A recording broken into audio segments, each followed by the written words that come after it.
Watch this.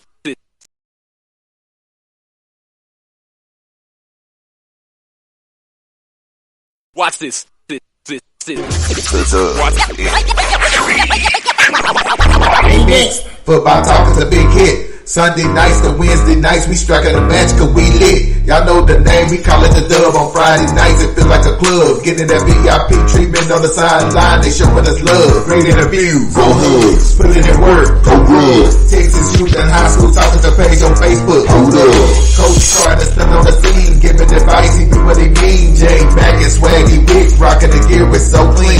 Big rise and go easy, off the easy for cheesy. When my steppers are special gifts, making blitzing so easy. Trying to win, we so greedy. All our fans are so needy, cause they need to hear them talk about that club. We do it for the dub. We do it for the dub. We do it for the dub. We do it for the dub. That DF dub. We do it for the dub.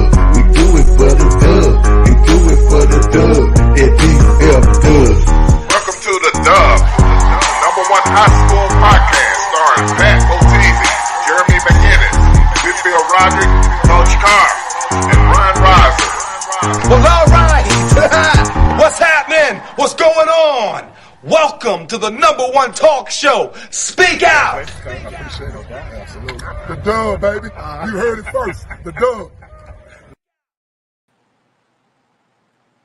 Yo, what's happening? My man, it's the Dub. We back again. It's Wednesday night with my man Swaggy Wick. What's happening, homie? So with it, J Mac, man. Hey, I'm actually excited about tonight's show, man. I'm just excited about tonight's show. Yeah, man, I am too, man. It's been a long time coming. You know, we stayed patient, and we finally got the GOAT to come on. You know, not his fault, probably our fault. We'll take the blame. I'll say it's pretty much the situation is like football, basketball, so much, you know what I'm saying, going on.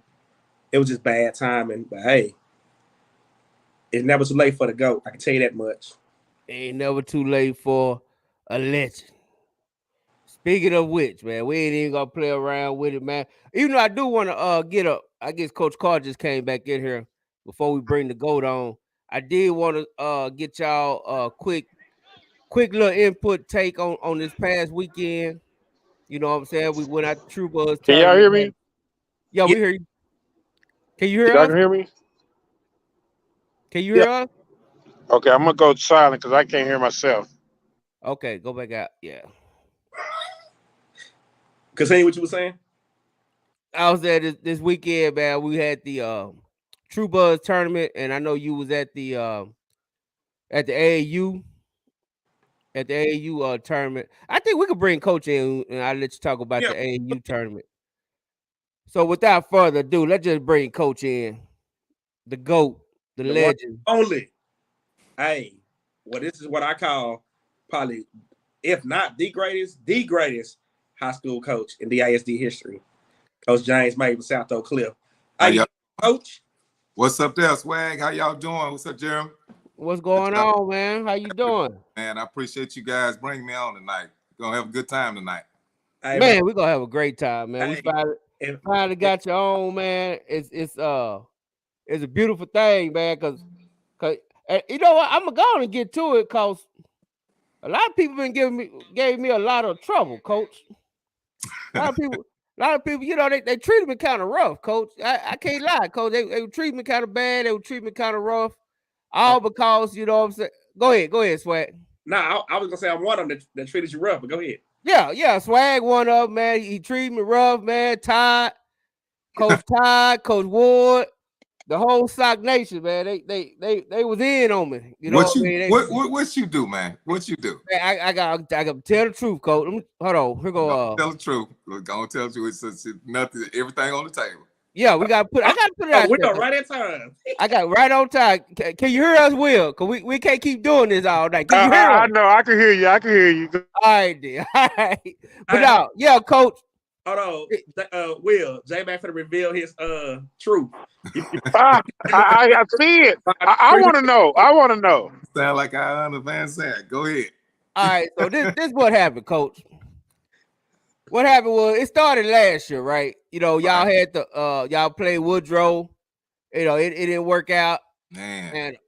and so I was just like, right, and then okay, you play Woodrow, it didn't work out. Right. Fast forward this year, you come across Frisco Memorial, it didn't work out quite, even though it was like a once in a lifetime type deal. I get it. Frisco Liberty, yeah, I get it.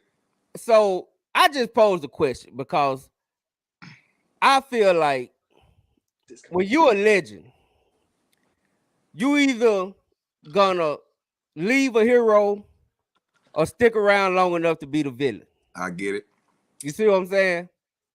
So all I said was, is it time for Coach Mays to pass the torch? Mm-hmm. You know, to one of the young ones. Pass the torch. I ain't say go get a rocking chair. I ain't say do none of that. I just said pass the torch to the head coach. You still the AD. You know, you still get up every morning, go to school, and they killed me, coach.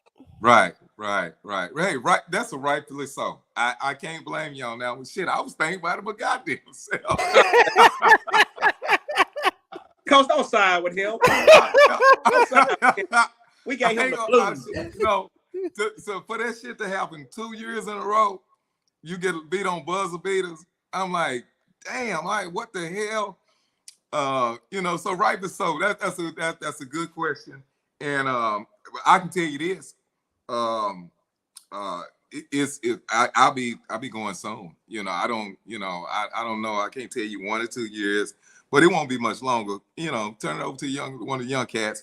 Well, like I'm gonna say this, I'm gonna get my goddamn lick back before it's over. Woo! I'm gonna get my lick back.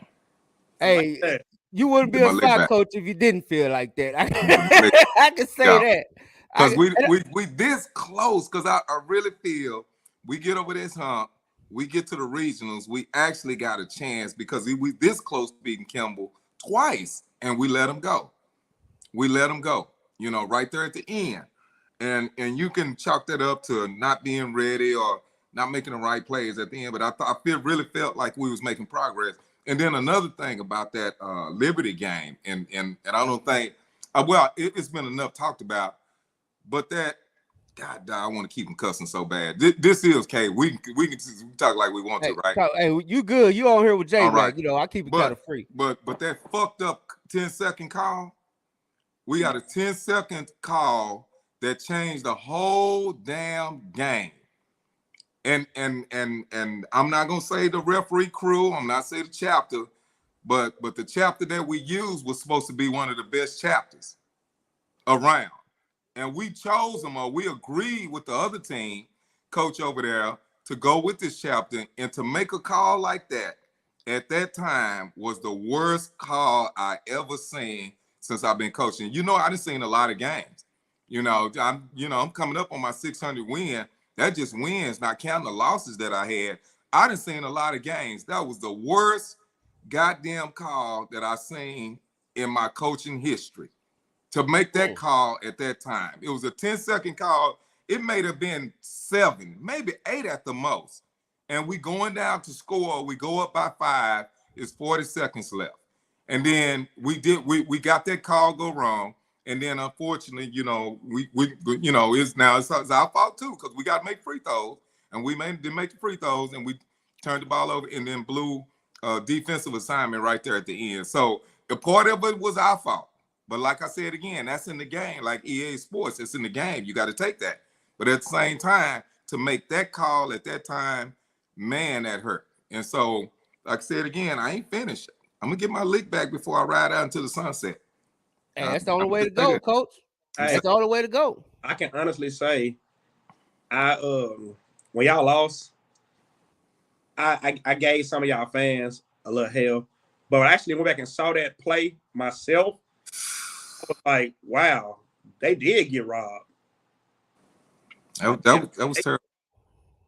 And I feel so bad for the kids too, because like I said again, they gave me what they had, and I got to give all them kudos. You know, they gave me what they had, and like I said, these things happen when you're in the playoffs. Every team is good, especially after you get past the first round.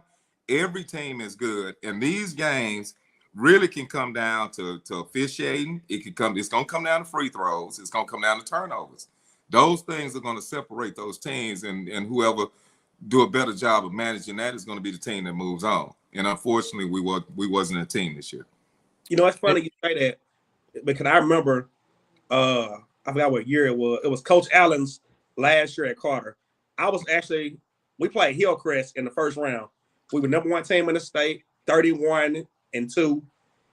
And y'all played Woodrow Wilson that same night at Ellis Davis. So I said, you know what? We play Hillcrest. Man, we're gonna beat the hell out of them. Right. I was watch y'all game. And y'all had just pulled out the victory. Now y'all was up by like 10 or so. Y'all finna win. I know that. And they got on that damn announcer. They were like, Carter just lost to Hillcrest. And I was like, what? I remember that. I was like, hold on, what? I remember that. And it was just the way it happened. Like you said, from what I gathered, we had a 15-point lead going into the fourth quarter. And Coach Allen started playing stall ball. And Coach Harris was Hillcrest coach back then. Right. And Harris started pressing, making stops. They say no, they had a 4-point lead, just like that, and held on and won. So you're right, man. Even that fourth place team is dangerous because it's dangerous. You're correct. In that Frisco district from with y'all, Memorial was the fourth place team. They were the way to Garland. Right, and they turned around and beat Liberty the next game, the fourth place, and they advanced and got there. You know, and we had mapped our way out. You know, and all the teams that we had mapped out, we seen a way out that we could beat this team. We could beat this team if we play well. We can beat this team.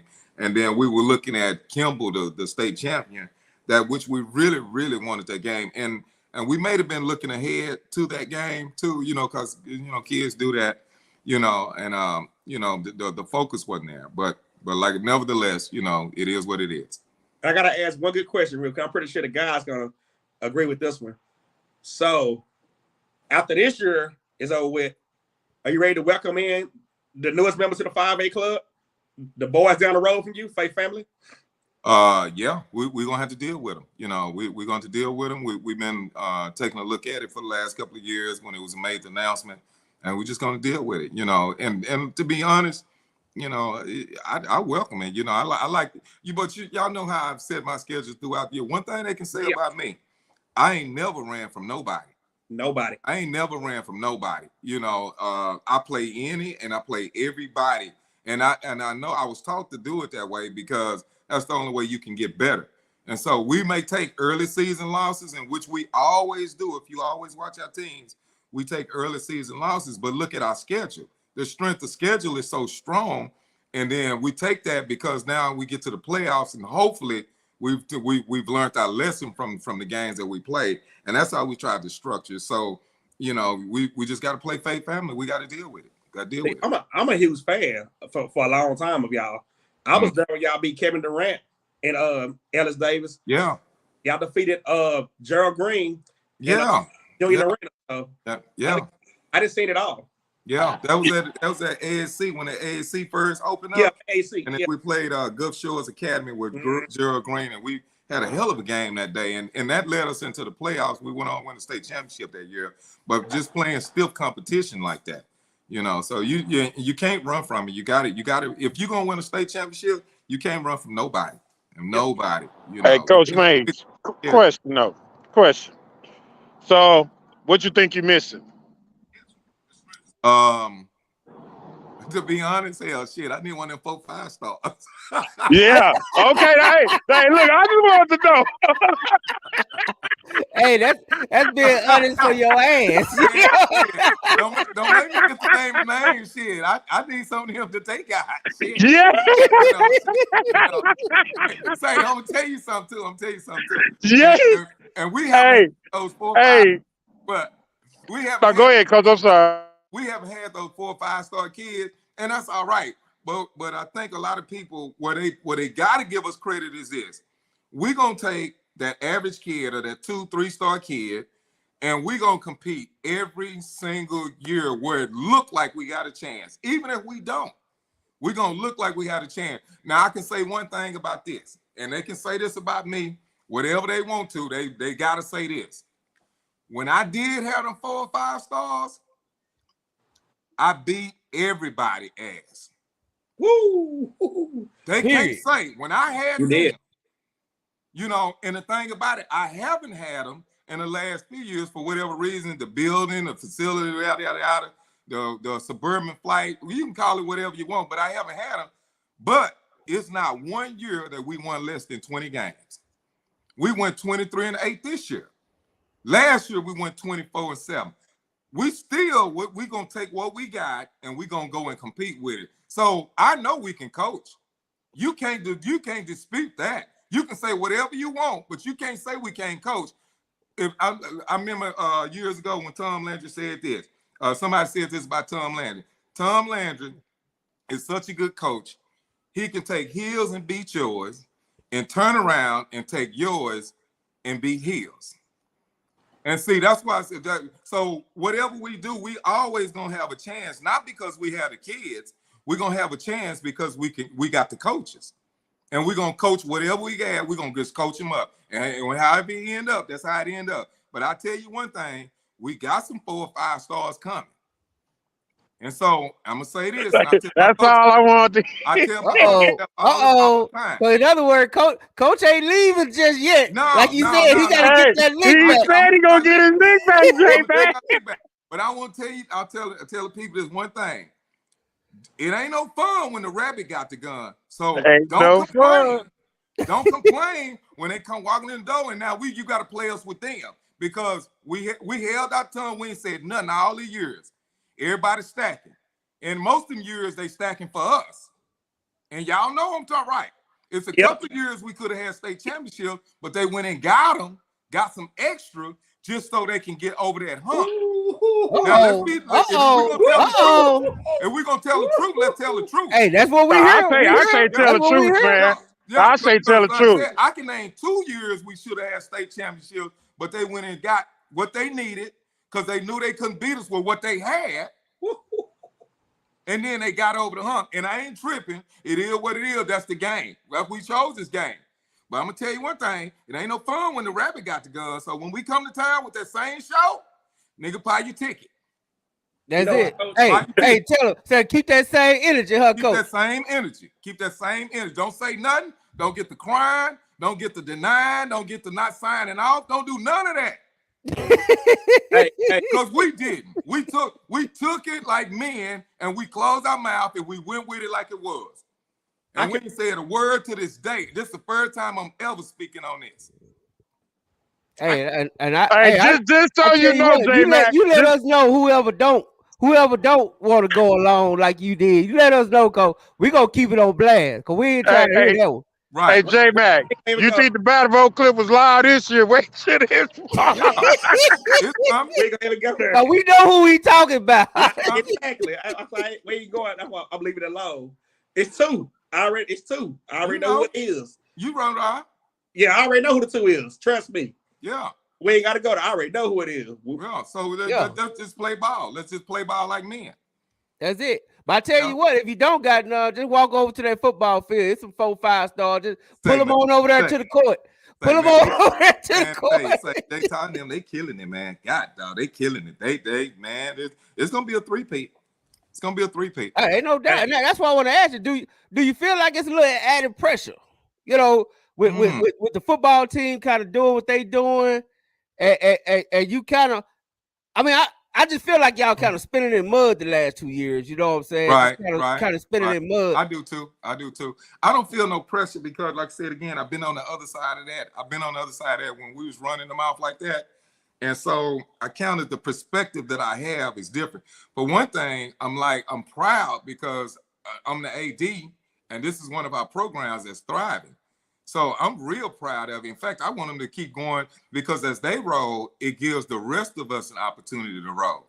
And so, you know, it's no pressure like that. If anything, it's more pressure, like say, for instance, I may put on myself and say, we got to get this done. We got to get this done. Well, Coach, I got some pressure for you, though. How about S.O.C basketball is not the best basketball team in the school? It's that sped team. It's that sped. I said that's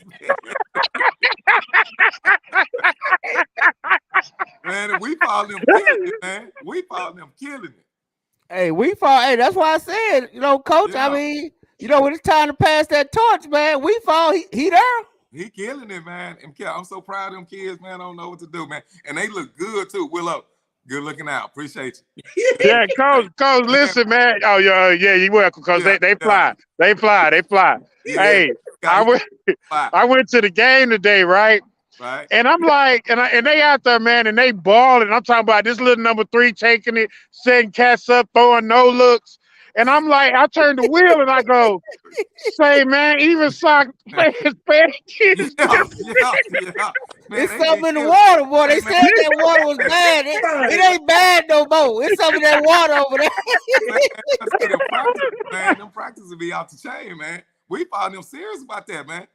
They get it done. Hey, coach. I want to take the time and recognize a person real quick. Hey, man, that All-Star event last week that Jabari put on. I just want to say it on air because I went on air when he came on the show 2 weeks ago. I just want to say, man, what a beautiful thing. That dude really sticks his neck out for these high school kids. Not just this year, but he's been doing it for years, man. Talk about how special he is to you on that level, man. Say, man, I'm telling you, when Jabari first started, when he got to town, and he told me what he's trying to do as far as with the kids and promoting the kids and the service that he provide. I knew then that it was going to be a winner what he was trying to do, and I jumped on board when he first got here. That's why I try to support everything he does, because that event, the culmination of this event, that All-Star event, let me tell you something. I've had the honor of coaching a lot of All-Star teams. I'm talking about Texas high school, DFW. I mean, I coached a lot of All-Star games. But this All-Star game right here, and it wasn't even close. It's like the most talent that I ever seen at one All-Star game. It's like all the top stars came, from Ron to KJ over there to Justin McBride. I mean, it was just, I'm just looking at this, and like I said, this is unusual because you don't usually get all these kids like that because some of them can't commit. But what he did, and he put on that first-class event, I mean, it was second to none. And the thing about it, I was so happy that South Oak Cliff was a part of it and can just jump in with the facilities, because this is what, to me, and I've seen it at its worst, I'm seeing it at its best, this is what these facilities was built for, to promote our kids and promote first-class events.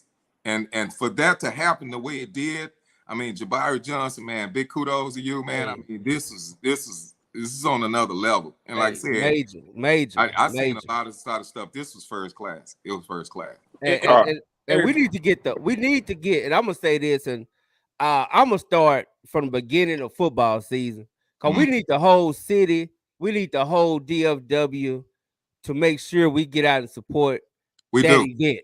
We do. That event right there need to be supported 110% by everybody. Just like the McDonald's game last night, that place should have been packed because you had all of the top stars in there. If nothing, all them kids that were represented, if from each school just sent 100 people to support their kid, that place would have been packed in there. And I'm gonna tell you another thing where we need to take that thing next, and I'm talking to Jabari too. We need to next take the thing live stream and network. That's where we need to go with that event next. Yeah, that was one of the things that we talked about too, Coach, was like, I mean, the star power in that place alone was phenomenal. But what made it even greater was you actually saw players make other players step their game up. Hey, right? And when you saw Ron Holland, like you saw why Ron Holland was Ron Holland, right? But you also saw why everybody's excited about Toppin. You know what I'm saying? Right. He took over the game and started it, and Ron was like, "Wait a minute," and it made, you know what I'm saying? Came up to another level. Yes, and he did. And for that game to be as good as it was, and people not being able to see it or to go back and watch it, right. I mean, it's just now it's just gonna become a myth. You remember that? You know what I mean? That legendary moment before the internet and cameras and stuff like that. But Hey, it was an awesome game, man. Hey, Coach, let me get a shameless plug in. I do have that whole dunk contest on the YouTube channel. Okay. Go watch it. The dunk contest is on there. I even got the secret footage of the judges talking about what score to go with. My favorite part of that whole video is when Coach Todd looked at and said, "Whatever Maceo say, that's what I'm going." Hey, Coach, you broke my heart though. You told me my boy was stuck out of town, man. Man, I was so disappointed for him. Yeah, you talking about Keith Richard, KP. Yeah. KP had went to Cancun on a trip for that spring break, which is understandable. Kids go out of town all the time, and his flight was scheduled to come back that Friday, and so unfortunately he kept getting bumped. And they couldn't get back to the States, and he missed that game on Sunday, man. But I really wanted KP to play in that game. Boy, if he'd have played in that game right there, God, man, because it was only intense, man. That second half was like, and this is the Coach Bay. This is how I knew it was getting real. Because the first half, Coach Doug was chilling. He was sitting down, right? He was sitting down. That second half, he went back to Lancaster, Coach Doug. He was standing up the whole second half. He was all the way out on the court like he be in the real game. Like it got serious. It got serious that second half. And Coach Bacon got up a couple times too, and he don't never get up. Yeah. They got serious. Yeah, no, they was serious. That was a good game, man. I'm telling you, man. Like that was a good game, man. That was one of the best thing, man, since I've been watching All-Star games in this area. That was a hell of a game. Hell of a game. Hey, Coach, is it safe to say, and I ain't sending no shots at the NBA, I'm not, but is it just me, y'all? Or was Ron and Justin McBride dunk contest was better than the NBA dunk contest? It was. Hey, the game was better than the NBA All-Star game. Right. There was no doubt, man. Those two cats, man. I didn't realize Justin was that I know he's big, but I didn't know he was that athletic. You know, the way the dunks that he was doing. This dude, Coach, dunks. Man, he is explosive, Coach. Explosive, like he got his head up to the rim, and then when you look at it, you're like, is he an offensive tackle? Yeah, a tight end. Where you going to school at? Oklahoma State. Oh my God, they got a steal. And then this is what I say. I've been in long enough till I know what I'm looking at when I'm looking at talent and when looking at kids. When I seen Justin, the first thing I said, that's a pro. So I said, he's a pro. I said, Ron is a pro. He's a pro. KJ is a pro. I said, we got pros out here on this floor today. You know, and that's serious. And there may be a couple of sleepers in that group too. You know, the Daniel Tuck, that kid right there is real. He showed out. Yeah. And is that the kid from Faith Family? No, that was JT Toppin. JT Toppin. No, not Toppin. So they had two kids from Faith Family, right? Gustus. Oh yeah, they had Gustus. Yeah, he a nice sleeper though. Yeah, he's nice. Oh, he's nice. He can ball. Yeah. But I can't believe. Hey, Coach, tell me your opinion on this, because I can't believe Gustus and Kimball point guard is like unsigned. I couldn't believe even T-John, man. T-John right there. T-John, that dude right there is make everything go for Kimball. It was that dude. They got the rest of them kids, but it ain't the rest of them kids because, like I said, we didn't watch hours and hours on film trying to break this down and see how they go. How they go is T-John. T-John is that guy.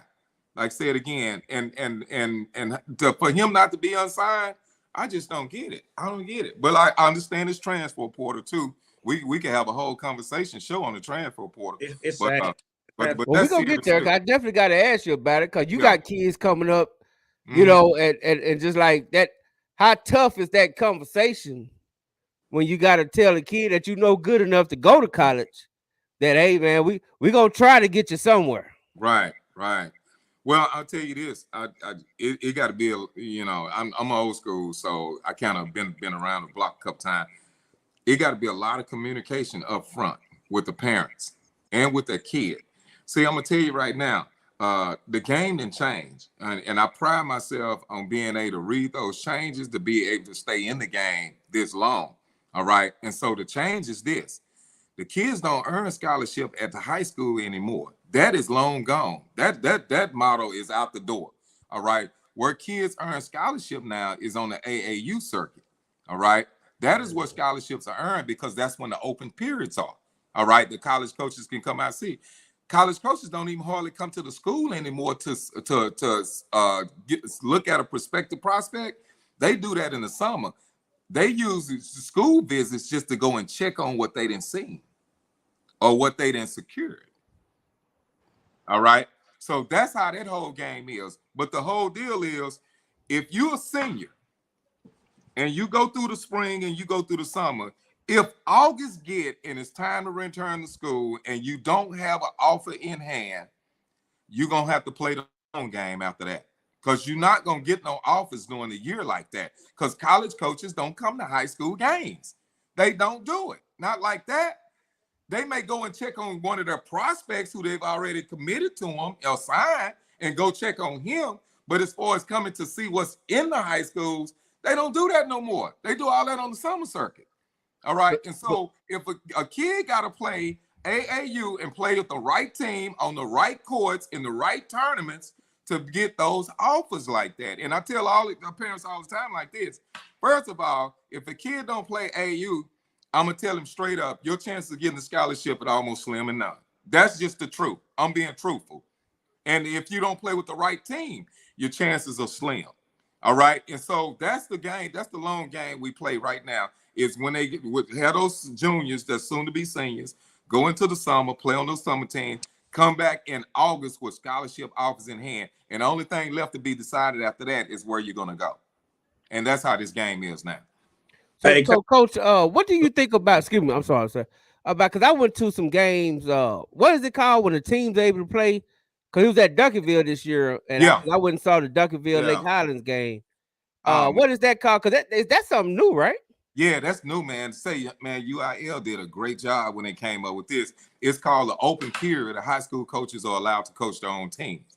Okay. And this is perfect. Now, they did it for one weekend this time, but we're asking as statewide legislatures going UIL is trying to get that expanded where we can coach more weekends our own kids.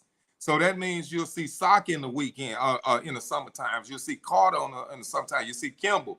And all of us are coaching our own team. And that makes a big difference when you can coach the own team instead of AAU. But it'll be a fight because I ain't gonna lie to you. I know some AAU dudes on here tonight, but shit, that AAU, shit, that money game is strong. Shit, they ain't talking about sharing. You know, hell, you know, a weekend is a tournament for somebody. Somebody to miss $30,000, $40,000, $50,000, $100,000. You think UIL was a little slow on that? They've been real slow. They've been real slow. But see, they trying to be proactive with the football. See, on the reverse side, now they trying to do what they should have did in basketball. They trying to do in football because they already talking about letting football coaches work with they 7-on-7 teams. Yeah, it's smart, like J-Mac. They learn, man. You got to think about this, man. Like I look at it twofold. I love the platform of AAU. I think the platform is awesome. I think the more kids can play basketball, just like the more kids can play football, the better they'll be, the more fundamental they will be. If they're in a structured program that teaches the same thing that the high school coaches teach. Yeah. Because here's the deal. It don't take me long to recognize who the ballers are, right? You walk into a gym, you already know who those dudes are. Yeah. You know what I'm saying? LeBron will go anywhere. Ron Holland go anywhere. You know what I mean? Your top 30 basketball players, you know who they are, right? The other kids that's fighting for those positions, those diamond in the roughs, they gonna have to get that through constant development, constant outworking, constant work ethic, right? But I also need to be in a position that if my AAU coach saying the same thing, my high school coach saying, how much better am I gonna be? Right? How much better is the community gonna be? Right. So I think a lot of times is you have coaches who, like I say this all the time. There's a difference between talent. There's a difference between coaching and a difference between talent. Right? They're not the same thing. Right? Don't mistake coaching for talent and talent for coaching. Right? It's not the same thing. Like if I'm just more to have a team that's more talented than you, 9 times out of 10, I'm going to beat you. I just got more talent. But if you get that kid that's talented, you get those teams that's talented, you get those coaches that can coach, Now you dominating back to back like Sock. You putting 3 in a row like Mays did. Exactly. You know, you're putting, and then so it's no coincidence when you talk about Sock basketball. You always got to think about the great years because you had the great players, Right. right? If you weren't winning with great players, then we can say what we want to say, Bingo. right? That's You know what I'm saying? If We can say what we want to say. I had the studs and I didn't win, or Yeah. the studs and don't win, then you start questioning his coaching.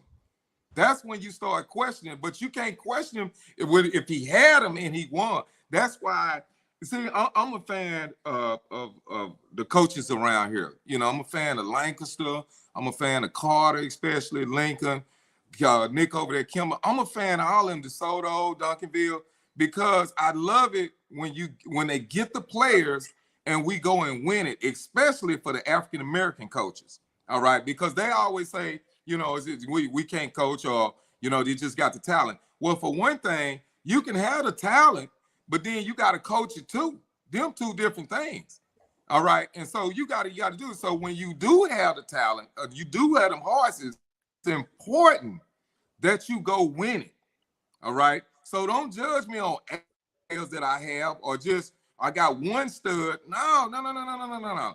Judge me when I got a team full of horses and I don't come back with a championship. Now you can honestly say, realistically, okay, Coach Mays fell short, or he didn't do what he's supposed to do, yada yada. But don't see, it's like this, and I love my players to death. This is not an analogy for them, but it's like this: you can't win a Kentucky Derby with donkeys. Right. You're gonna have to have horses. I'm not saying my players are donkey. I've got very good players, but I'm saying like this: to win that race, you're gonna have to have horses. You're gonna have to have your T. Johns and your DeCannons. You're gonna have to have, goddamn me, Trey Johnson over there at Lake Highlands. You gotta have Trey. Because see, like it's here, I can't draw no play up for Trey. Only thing I can tell you is get a ball of him and everybody get the hell out the way and go get us a bucket. See, that ain't coaching. Well, it's coaching to have enough sense to know that's the play we need to go. What's the play? Give him the damn ball and get out the way. Hey, it's funny. It's funny you say that, Coach Bay. So I was reading this book by Nick Saban. He was talking about his high school coach. He said Nick Saban said he was the quarterback. He was calling all the plays. They got down to the goal line in the state championship game. The head coach called a timeout. He said, "Coach, what do you want me to run?" He said, "Well, Nick, I don't care what you run. Just make sure the ball get in the best player hands." It's no secret. So the smartest thing we can do as coaches is sometimes get out the way. Give it to your players and see, this is what I've been giving. The system, the offensive system that we run, is predicated on having total trust with the players that we have and give them the ball. Now, you're going to have to make a decision. If you want this goddamn ball, you're going to come get it and you're going to go get a bucket. I can't make you do something that's not in you.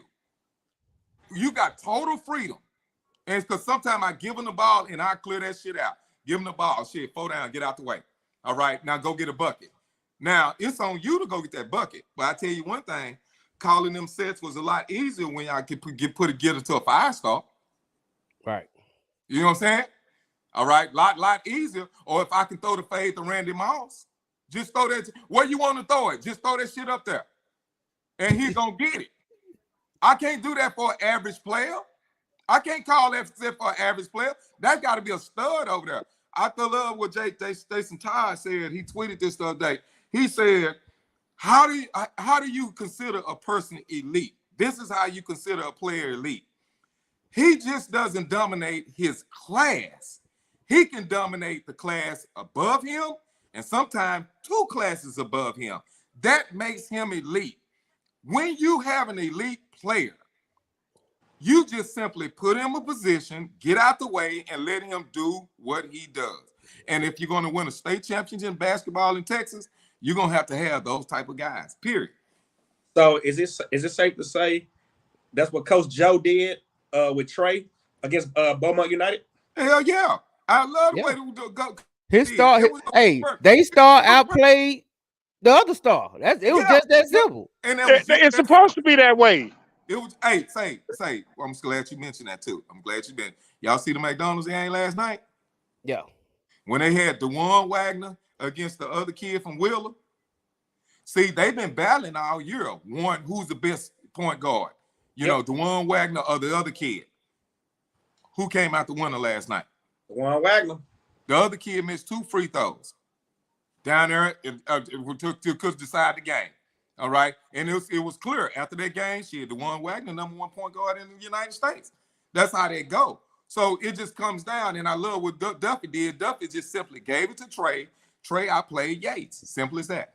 And Coach, speaking of next year, let's talk about some power that's coming back next year. Let's start over there at Lake Collins with you got the #1 player in the nation, Trey Johnson coming back.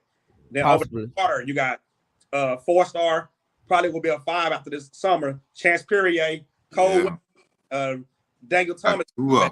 Yeah. Shit. I got a question about that, Swaggy. And Jay, because y'all know me. I ain't afraid to ask. But is Chance Perrier really that guy? Yeah. Is he really a star like that? Yeah. He is.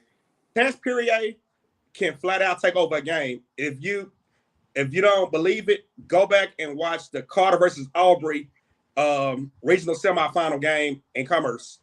I want to watch Carter versus Faith Family. Yeah. So I'm gonna say this. I want to watch to tell me if he. J-Mac, I'm a fan of Chance. I'm a fan of him. I like him. He's a good player. 100%. To me, 100%. To me, it goes back to what Coach Mays just said. If you are a dog, if you are elite in those games, you better show up. I'm just saying this just to be be saying it. When I played in the biggest games of the year, I was the best player on that field. With Charles Woodson, Tom Brady, all them cats. But you got to give. If you a dog, you show up when it matters the most. But you got to get a chance to pass. He won 100%. He was hurt. Coach Mays, if I'm gonna get in this game, I'm gonna say and I'm gonna play in this game, and I had 20 the night before, I can't come back and use that as an excuse.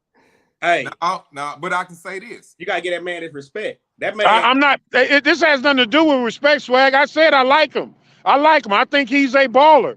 All I'm simply saying is, in the biggest games, you got to show up. You got to. Well, I tell you what, he did his best impersonation of Willis Reed. He came out there, he tried, but that kid went to 100%. And then we know Chance can ball. If he 100%, he can really go at JT like he need to. He can go at Dorian like he need to. But he just won at 100%.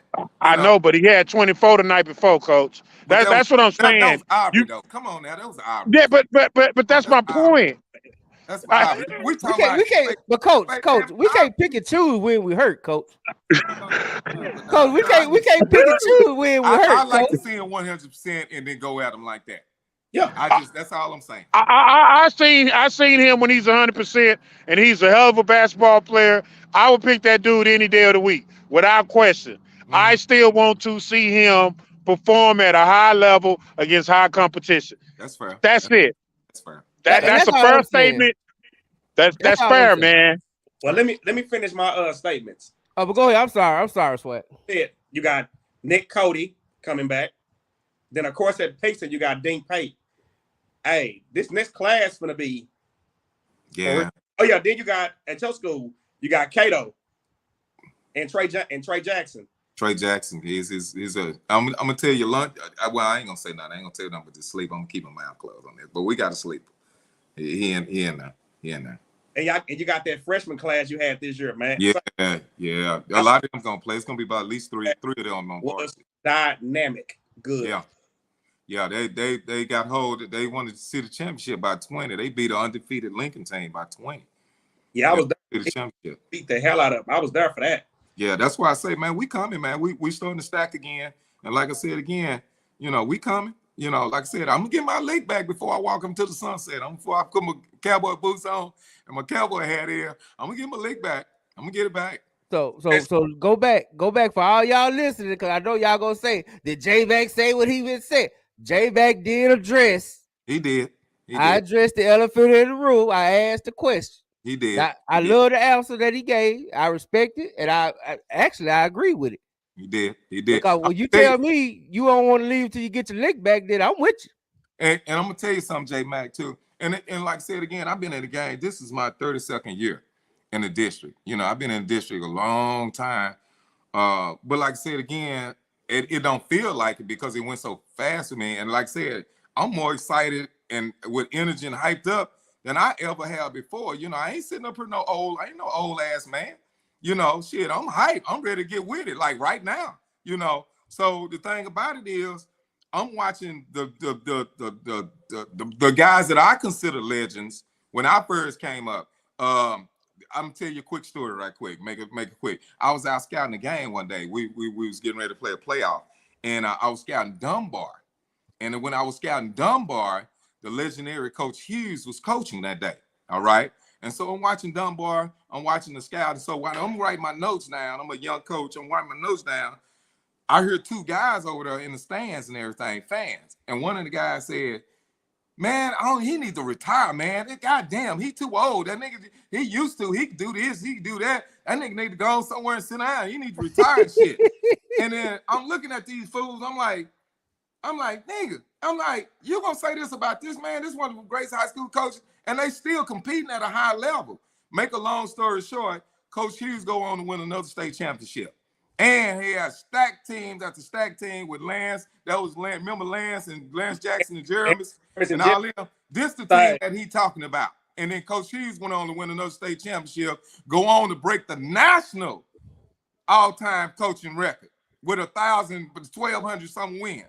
And they talking about him, this man. And I'm not near the age that Coach Hughes was when they was talking about him. Coach Hughes almost 60, late 60s, 70 then. I'm 57 years old.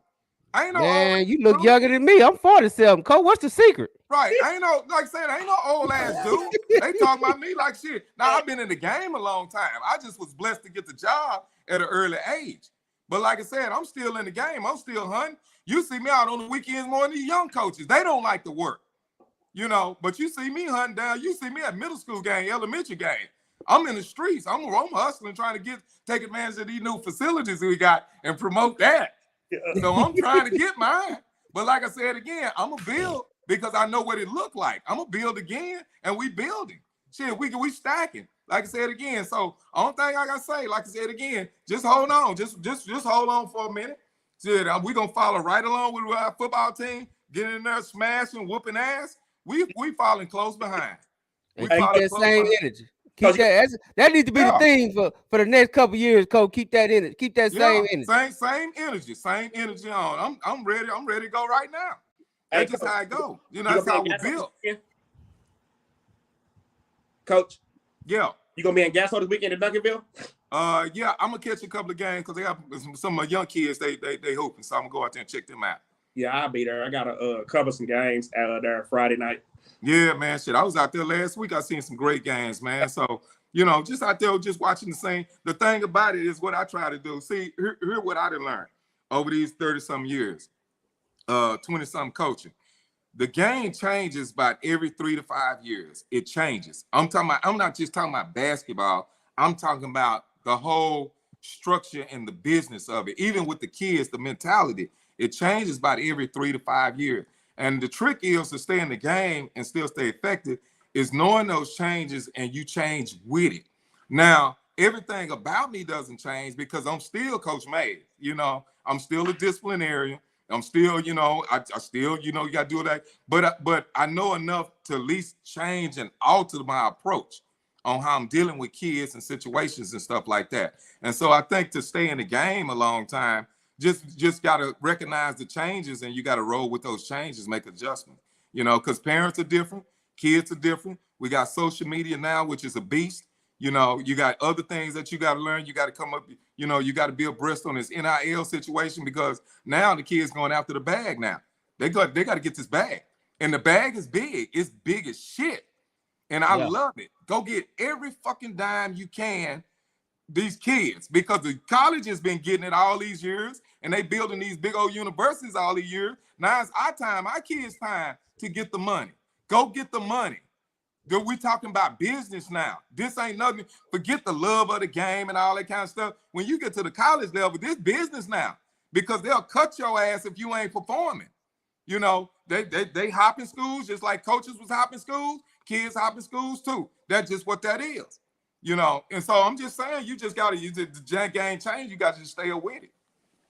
So in other words, the game ain't pass you by. So when people say, because I heard and I heard this. This is some of the things that I've heard is, you know, Coach Mays ain't changed with the time. Coach Mays still stuck, and that's why he don't have the elite of the elite at S.O.C. Can I be honest? Can I say this? Mm-hmm. I'm gonna just be honest. I'm gonna be straight. You talking motherfuckers that don't even know me. You ain't spent one day with me. You ain't been in my gym. You ain't been in my school. You ain't been in my house. You ain't been in my car. You don't even know me. So to make a comment on me on what Coach Mays is or what he ain't, you'll have to be with me every day. You'll have to know who I am every day. But I understand fans and I understand what they do, so I don't trip. You know, I don't go get mad. You know, everybody got their own opinion, but they don't even know who the hell I am. You know, you need to be asking how the hell Coach May got over 600 wins or approaching 600 wins. You need to be asking how he stayed in the game so long. You need to understand how he looks so goddamn young as he's supposed to be this goddamn old. You need to ask relevant questions. That's a secret I want, Coach. That's a secret I want. Yeah, you don't even know me before you start making judgments or passing judgment, thinking you talking like you know me. You don't know Coach Mays. You don't even know what I'm built like. You don't even know where I come from. You don't even know me. But I don't even take it personal because you don't know me. Guess what? That's one thing that I love about you and Coach Lyndon Love. Y'all two, no matter what, and Coach Todd, no matter y'all three, no matter what, keeps it real. You got to, man. That's the only way we can live by it. That's the only way we can stay up like that. So, you know, but I said I said it like in a mean spirit or whatever. But to be honest, I don't be mad at that because, like I said, they don't know. But the people that are important people, that are people that I work for, you know, the people in the district, they know what I bring to the table and they know my value. And I know my value. You know, like I said again, you know, I have had plenty of opportunities to leave S.O.C. I can damn near apply for whatever job comes open now and have a good shot to get it. So, you know, but I love S.O.C. I love Oak Cliff, you know. I just love everything about Oak Cliff. I love the people. I love the community. I love everything. That's why I ain't left S.O.C, man. S.O.C is in my blood, you know, to the day I die. You know, that's just what it is. And if I was to take another job, S.O.C, if you cut me open, you still see gold and white. You know, because that's I just love what I do. I love the kids. I love the community. See, one thing about it is that's why I love Jason Todd. That's why I love his staff and all the rest of the coaches on our coaching staff. You know, I have about 40, 45 coaches on my coaching staff. I love them people because they love Oak Cliff. They love S.O.C. It ain't about with the money or this and that. We love Oak Cliff. Everybody can't do what we do. And we know that. Some of them spend one day at South Oak Cliff. We had a day that was off the chain today. It ran most people out of the building. Most people. So don't tell me what I should be doing or what I ain't doing and the game and pass me by. You don't even know what it took for me to get a team to the floor that night. You don't even know. And so you can't pass judgment on me. It's families that lights cut off, daddy in jail, grandmama died, and we just trying to get a team to the floor some nights just to entertain the people. You know, so I don't worry about that shit. They can say what they want to. I don't even hear that shit half the time. Well, see, I mean, they and like you say, you ain't the first, won't be the last. People say that. Hey, a lot of people said that about Coach Samples. Thank you. And he just won him. Thank you. They said, but if you be honest about it, but all the greats, the majority, and I'm gonna say this, the African American, because they don't give white coaches this hard a time as they do us like this, to be honest. And let's be honest. They don't get a white coach, but at the same time, most of the black, the older, they said the same thing about Goree Johnson. You know, they say the same thing about Reginald Samples. You know, they said same thing about Freddie James. Yeah. And now all these cats is looked at as our heroes. You know, so when they said was, and so I think God meant it that way for me to hear what they said about Coach Hughes that day I was out there scouting years ago, because it helped me. So from that moment on, I had put in my mind, no matter what they said about me as a coach, it wasn't gonna make me no difference, because they said this about Coach Hughes. It's almost like they're not comparing him to this, but it's almost like saying if they talked about Jesus, then what make you think people ain't gonna talk about us as individuals? They gonna talk. And so, but it's just talk. And sometimes they love you because when they see you, they dap you up. It's all love. You know, it's just that what fans do. I understand that. So I don't be tripping on that. But you know, don't bring that shit to my face either. You know, shit. I got another side too. we gonna keep it respectful. Yeah, shit, I do bite now. Shit, I bite. I got all my teeth. Shit, I bite. With all respect, I think South Oak Cliff honestly have two of the best coaching programs in the state, and not only part of the state of Texas, but in the nation, as in basketball and football program. Y'all keep doing what y'all doing over there. Y'all making, like you said, y'all making Oak Cliff proud. Thank you. Y'all just won 2 back-to-back state championships. Y'all won what, 4? You won what, 4 or 5 basketball championships. Yeah. Week fall got the sped thing going. Academics is on point. The new school is just absolutely gorgeous. The community is behind y'all. Everybody behind y'all. I got no respect for 3801 Marsalis, man. Or I said it wrong. Is it 36? 36.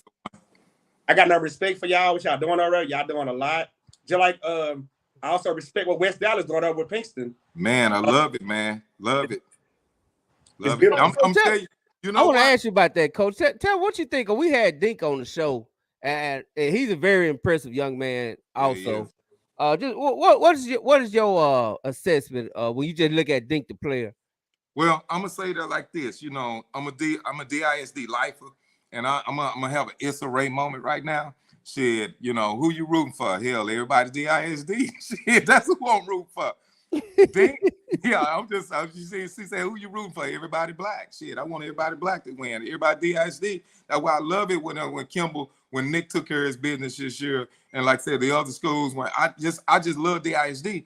But the thing about it is, Dink is a pro. That's another one. You can look at Dink and say, that's a pro right there. This is a 6'7", 6'8" 2 guard.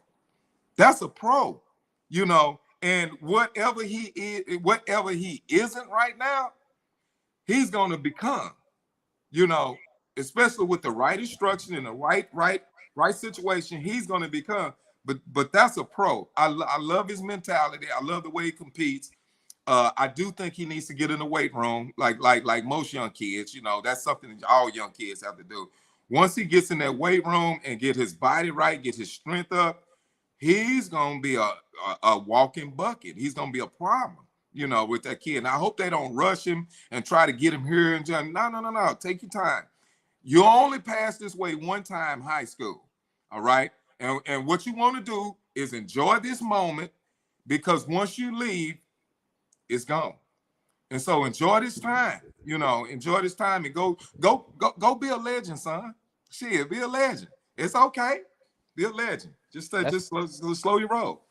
That's one thing I think, because the whole community, he has that whole community on his back.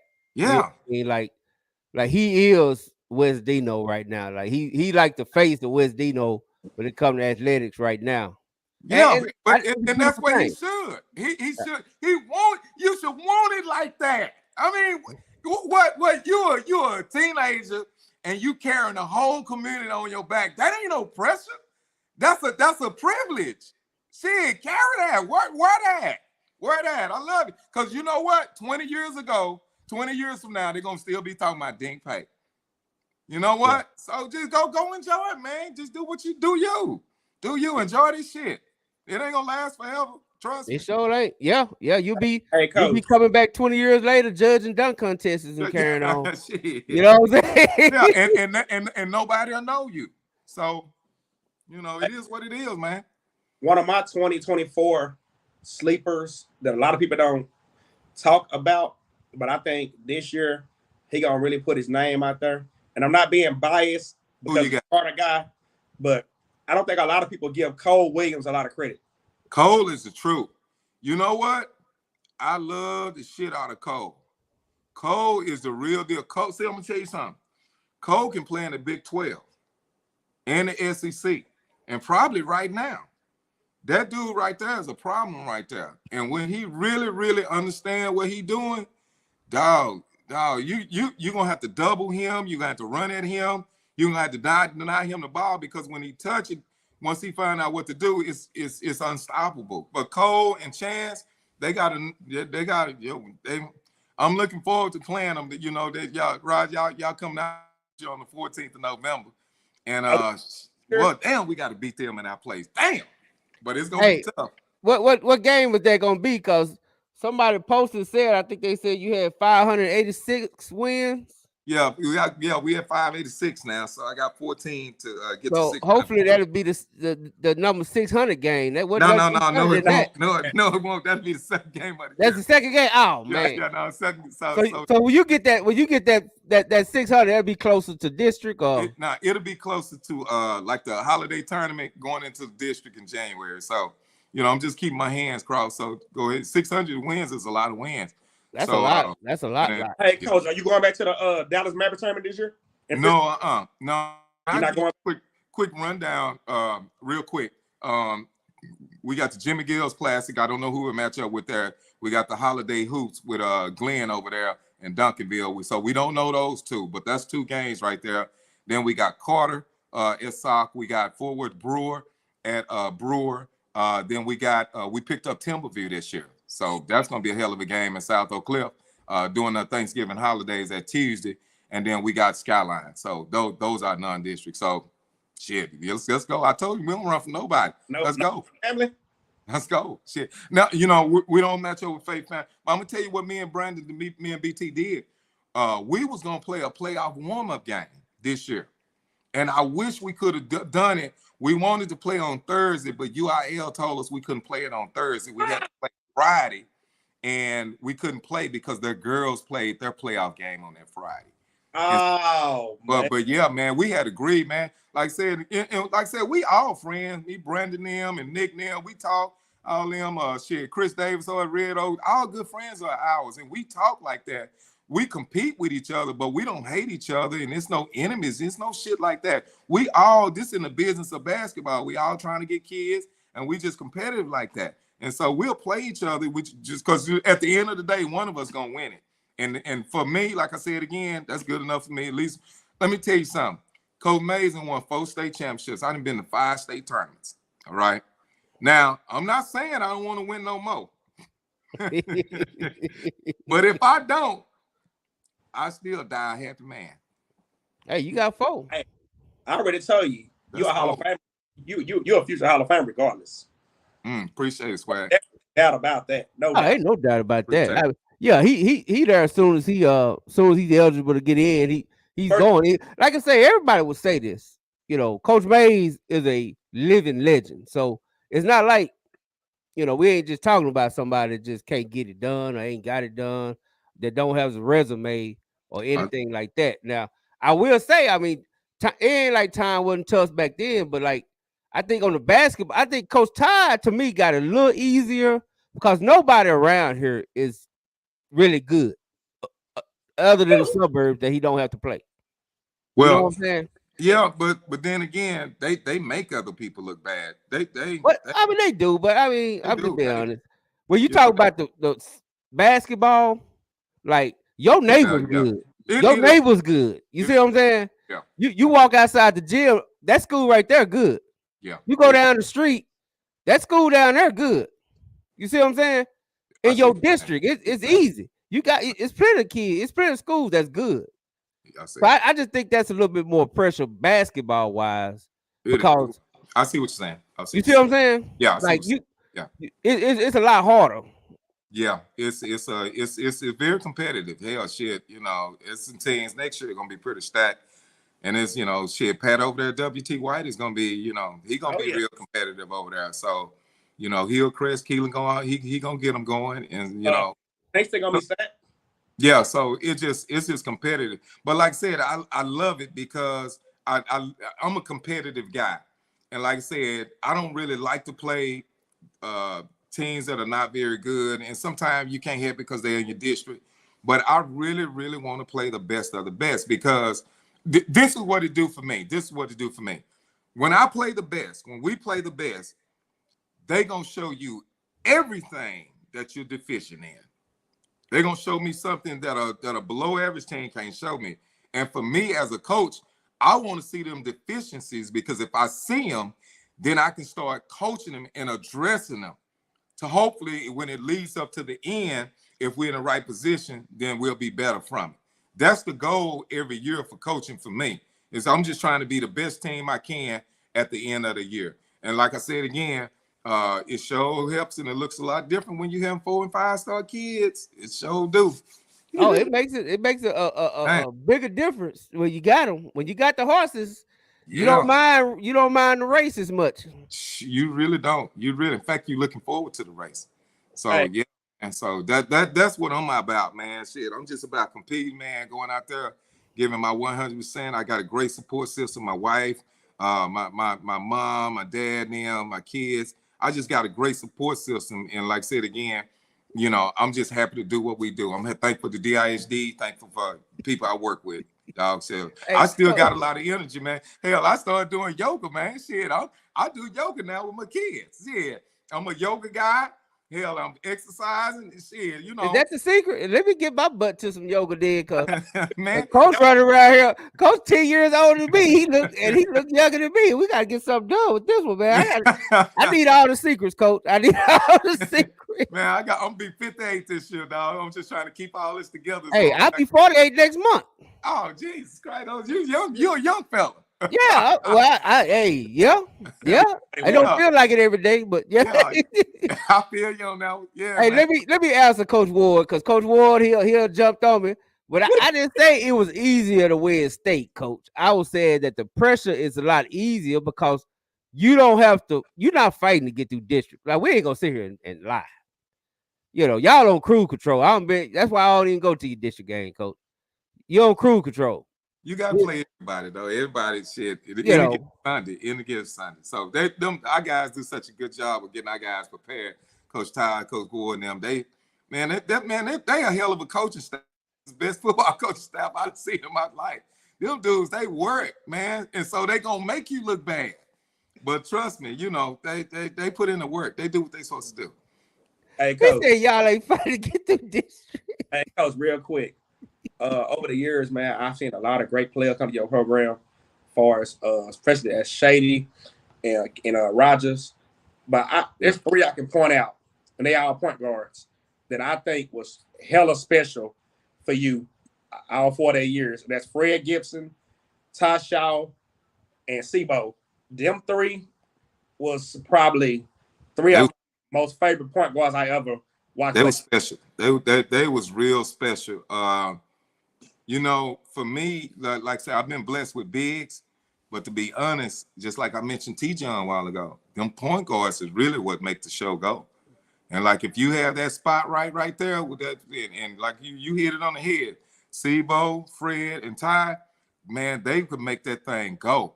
And it's just like, and if I could put my mind in them, which all 3 of them I was able to do, we were able to connect like that. It was just like having a coach on the floor, because they was all high-level kids, man. And like I said again, shit, don't forget Ronnie Smith either. You know, I don't know if you. Oh yeah. If you know you old enough to remember Ronnie. Yeah, Ronnie was my boy. Yeah, Ronnie, and then hell, Malik Foster. You know, some of my later groups that we didn't have as much talent, but Malik Foster was a hell of a point guard. You know, so we Frank Byers. Frank was a hell of a part. Yeah. And then don't get the other one that just got to play in the NCAA's, Keedron at West Virginia. My boy there. You know, Keedron was a hell of a point guard. But you know, if you I'm glad you mentioned that, dude, because that means you really be paying attention, because if you know anything about SOC basketball, that is one thing that I'm going to focus on real quick, is to have a great, solid point guard. And if I can get that guy right, then we have a chance to be special. So, yeah, those is great guys. Great guys. real quick, Coach. I want to ask, and I guess Swagger can give his opinion about this question right here. I do want to ask you that. Damn. Who would be the top 5 players in your era? Boy, you know what? I got mine. I always hate this question because you know I coach a lot of guys, but it just God damn. Ooh. You know what? Oh man, I'm pass. Come on, Coach. We don't do that on the dub, Coach. We take every question head on. Because if I start naming names, then you know they just like kids. They all my kids? I consider them my sons. Then if I start naming one, then they go, oh, you know. But I tell you what. Just give it. Don't say in no particular order. Just give it. Just give us a few there. If it's 5 or not, just some of the greats that you don't have. Okay, you know, of course, the rail makes it the highest level because you might as well put the rail and Kevin them up in there. But so some other names, C.J. Massenberg. Yep. Right. Yeah, but I gotta say that Keedron Johnson. I just mentioned Keedron. Kid got to playing not too long ago. Antonio Patterson. Antonio Patterson was a beast. Like I said, we didn't have 4 or 5 stars. But if he would have played with at least one more, he would have been. We've been talking about it a little different.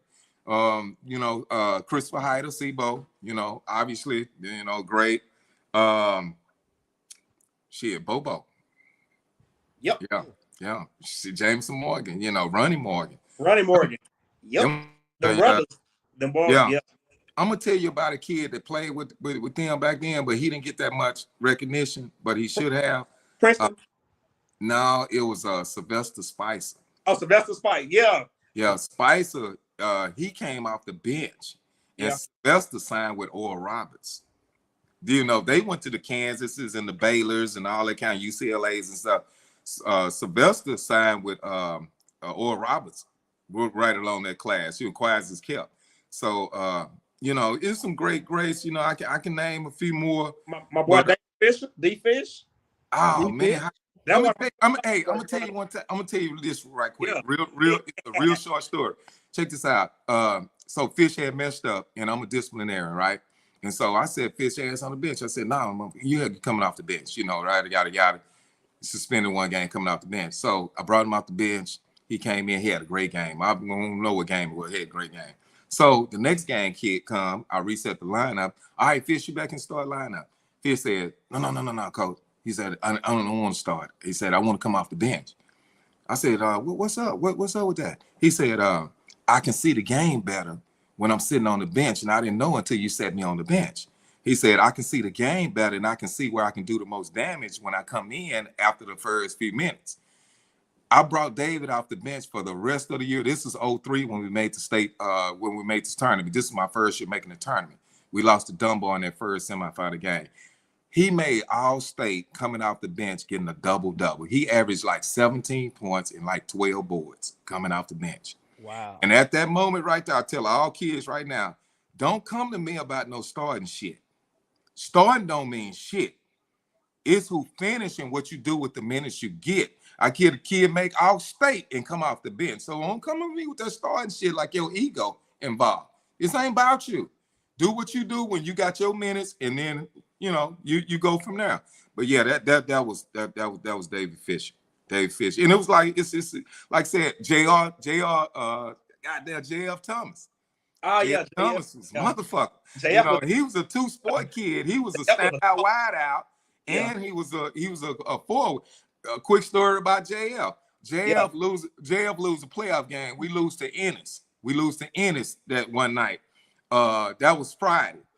We played Madison basketball the next day. So I usually don't bar the football players for at least a week after they finish because, all this shit going through their head, they deject and stuff like that. When you lost like that, it's tough.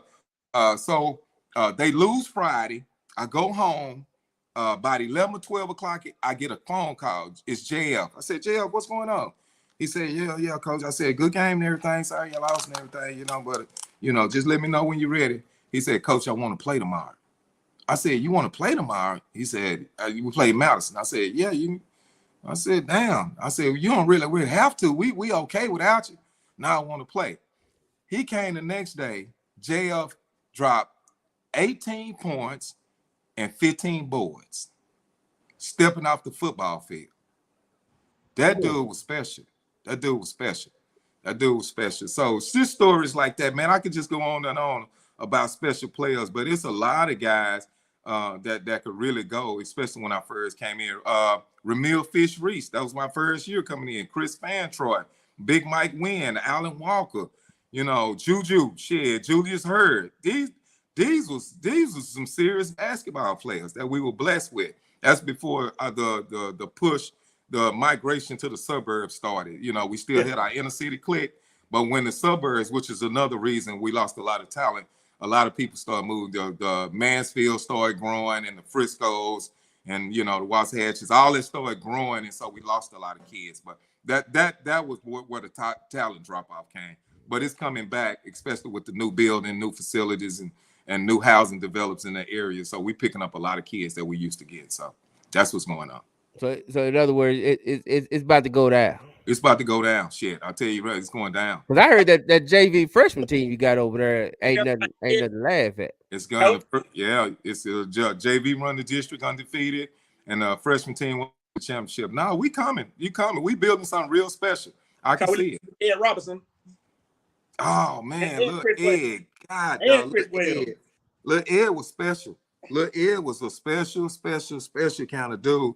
And I wish he would have gotten some other breaks, you know, personally off the court that could really change his future and what he was. But Ed had the heart, Ed had the skill, and Ed had the IQ, and he could really play.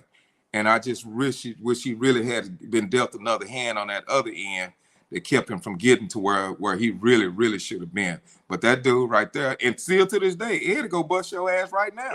I be saying it. Yeah, Ed go bust your ass right now and talk to you and take your money. Yeah, who was that? Princeton Bluff. Yeah, now Princeton was good too. You know, he was another two-sport team. You talking about Princeton two-sport, right? Yeah, Princeton Andrew. Yeah. Oh, Princeton Andrew. Oh shit. Oh God. My boy Bluff. This dude, I wish I had Bluff about 2 more years. Transferred over from another spot.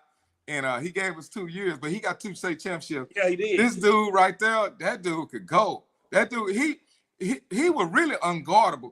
He had a hesitation move that you couldn't stay in front of him. He could get around you, and he was a hell of a passer. And like I said, we got a couple state championships with Princeton. Dude was crazy good. He was good. Oh yeah. You know, he went to West Mesquite. Yeah. And he was over there. I was like, "Say, man, you ought to transfer, man. This ain't for you." And I looked up, and he was gone on South Oak Cliff. Yeah, that dude right there, man, he was special. I could just put the ball. He was one of them guys I could just put the ball in hand and just call it alignment. See, a lot of time, I shouldn't give you this secret. I'm gonna give you this secret right now. I shouldn't. I usually just share this kind of shit in coaching clinics with the other coaches. Ain't nobody listening, coach. Ain't nobody listening. But I'm gonna tell you this, all right? A lot of times it's not about the set plays you call. See, that's what a lot of times people watch me play or watch us play and say, Coach Mays this, Coach Mays that. No, you don't know what the fuck we doing. All right. We play out of alignments. All right. Say, for instance, we get just like in football. Football, same concept. So we play out of alignments. Say, for instance, we get a two guard front. So we get 2 guards up, we get 1 in the middle, we get 2 on the baseline, 2 on the short corner, whatever, 2-1-2 alignment. We play out of that. So it ain't no particular place the ball is going. It ain't no predetermined place this ball is going. This ball is going where the person with the ball in his hand wanted to go. And so a lot of times it's going to be up to that talent level of that person. And it's a advanced system. It's really a collegiate system that we play out of. And because I'm not telling you to throw it over here or telling you to throw it there. And the biggest fallacy is this bullshit. Coach Mays is stalling the ball. He pulling the ball out. He ain't stalling shit. It's the determination of the player. With a lot of times, if you notice when you come and watch us, I'm on the sideline talking about what the fuck are you doing? You should be attacking right now. And you pulling the ball out. What are you doing? You know, if you can go by your man, go by your man. That's why I got you in space. Use your dribbling. Use your dribble skills, go by him. And a lot of times I'm calling time out to get on their ass about not attacking. Now you got these people up here talking about Coach May stalling the ball. I want to choke the ball. Shut up. I don't want to even say that. Hey, Coach May stalling the ball. Man, fuck. What? Let me quiet. I ain't gonna say that. I ain't gonna say that. No, Coach May don't stall shit. You don't even know how I play. You ain't even been watching my teams. I ain't never stalled shit. I always up tempo. You know, now if it's an issue with helping my players understand what they should do, I'll take that. Yeah. And I'll do a better job of making them or trying to find better players to get on the floor and do what I need them to do. But I ain't pulling out shit. You know, so I just want to get that shit. I want to get that said right now. So, you know, nigga talking about Coach, man, give me shit. All right, Coach. Y'all done ran me out, boy. You ran. Yeah, I'm hot now, boy. You know, boy, let me tell you something. Boy, but I appreciate y'all letting me say this, though. I appreciate y'all for letting me say this. Because, you know, there's a lot of fallacy out there about what's going on, what they think I'm doing. I ain't, no, dog, we don't play like that. I don't play like that. We on attack at all times. If we can get you, we getting you. It's just like in the hood. If I can get your ass, I'm going to get your ass. You know, I ain't pulling out nothing. Period. No, it make you free throws. That's it. You ready to end, Jay? Yeah, man. Hey, man, this been a joy, man. I don't know what took us so long. We're going to blame Swaggy. I don't know what took us so long to get you on, Coach, but we definitely gonna get you back as much as we can. That's for sure. I don't know what it is about y'all sock coaches, but you and Ty just bring some real good energy. And look who back. Yeah. Hey man, hey Willow, you did a hell of a job on them All-Star uniforms too, man. And those sock and Kimball uniforms, Carter and all that, man. You killing it. You killing it. I want a white set of uniforms too. I'm telling you too. I told you more than once. hey, before we get out of here though, Coach, I wanted to ask you this: who do you see as the biggest rival for you? Is it Kimball or is it Lancaster? I was gonna say that. No, yeah, I was gonna ask that. He ain't getting out of here without me asking him that. That's easy. It's actually 3 schools. It's not just one. But city schools, it would be definitely Carter, Kimball, and then Lancaster. And then some of the other rival schools, it's like almost every damn game we play, it's like they want to be rival. Timberview is one of those games. You know, it's real, you know, deep in there. DeSoto is one of them games. I'm trying to get Coach Bacon to go and hook this up with me again, you know revive that game. And then Lincoln, of course, you know, Lincoln. So those are the rivals. So it's not one just stands out. Of course, Kimball is our district. We play them the most. But hell, all of them heated. You know, every time we go in there, shit, everybody want to beat S.O.C or everybody want to beat Carter, everybody want to beat Kimball. Shit, it's just what it is. I'm just happy to be in that position, though, to be thought just to be relevant like that anyway. And then, of course, if you beat S.O.C, you feel like you won the Super Bowl. So you know how this shit go. Hey, that target is so big over there on Marsalis that I mean people want to beat the soccer team right now. They want to kick the golf team ass right now. It don't even matter, you know what I'm saying? Tennis is having to do. Yeah, they kick the tennis team ass. It's gonna be all over Twitter. You know what I'm saying? Hey, say man, you should have been at that Woodrow game. We played Woodrow at Woodrow this year. God, dog, you talking about that was an intense game, and gym was packed. And well, I ain't gonna tell all the details in particular. I tell you off the air, but it was like a 1960 game over there. You ain't gotta tell you. Say less. We know where you was. You was in East Dallas. That's old East Dallas. Yeah, it was crazy, man. But you know, that's just how it is. You go on the road, you know, that's how it's gonna go. Yeah. That's all. That's the whole East Dallas. Real quick. Is it safe to say back in the Donald Sloan, LaMarcus Aldridge days, Seagoville was your biggest rival? Yeah, Seagoville was definitely. There was some epic ass games. Oh man, that was so intense, man. We played a game over there. We was playing in the regional finals, and SMU. Yeah, we was SMU, and we didn't even win the district that way. Seagoville district, and they had beat us. But this was 06. This is 06. And I'm nervous, you know. Y'all coaches get nervous. They lying if they say they don't. So I'm nervous before the game, trying to get my nerves settled. You know, my nerves don't usually get settled until the game starts. When the game starts, everything go away. But so I'm out in the hallway pacing, and so as I'm pacing out in the hall, somebody walk up behind me, and they tap me on my shoulder, and so I turn around, and it's Slim Shady, it's Darrell, and then I guess he had been watching me the whole time. He said, "Coach," he looked at me, he said, "Coach," he said, "Don't even worry about it, I got it." And I said, "You got it?" He said, "I got it." And I said, "All right, well, shit, let's go." And he went out there and beat the dog shit out of Seagoville by himself. I think Slim that game, he had like 30-something and 20-something rebounds. He just like dominated, you know, and I still got film from that game, real talk. And so, you know, that's the kind of shit, like I was saying, them 4, 5-star players, them dudes make a difference because they can come and tell you that, what they finna do. No 2 or 3-star gonna tell you that. He gonna be nervous his damn self. But a 4 or 5-star, like him, Trey Johnson, that type of shit, they gonna finna come to you and finna tell you what they finna do to you. That game. It ain't shit you can do about it. And that's how you win championships. And one more thing, Coach. Back to that era, do you think Robert Allen get criticized a lot for not getting over that hump against y'all and Lincoln? Yeah, he does. He does. He does. And unfortunately, and now Coach Allen, you know, I really like Coach Allen. A lot of times, I think they was their own worst enemy. I think a lot of times they turned on each other on that sideline. They turned on, you know, that's why I'm very careful how I handle the kids. And you can't get on them too bad in that heat. It's already heated enough. So you just got to that's why I say Coach Ty and them, like they like master coaches because they know exactly what buttons to push. And like I said, as old as I am, or as long as I've been in the game, I learned from them as far as how to handle kids because they experts on handling these new school kids. You know, where my patience may not have been as long or as great as it should have been. And so now I learned from them as far as how to deal with my kids, especially during game situation. You know, you can't get on them. Sometimes you're going to have to hug them. Sometimes you're going to have to pat them on the butt and say, that's okay.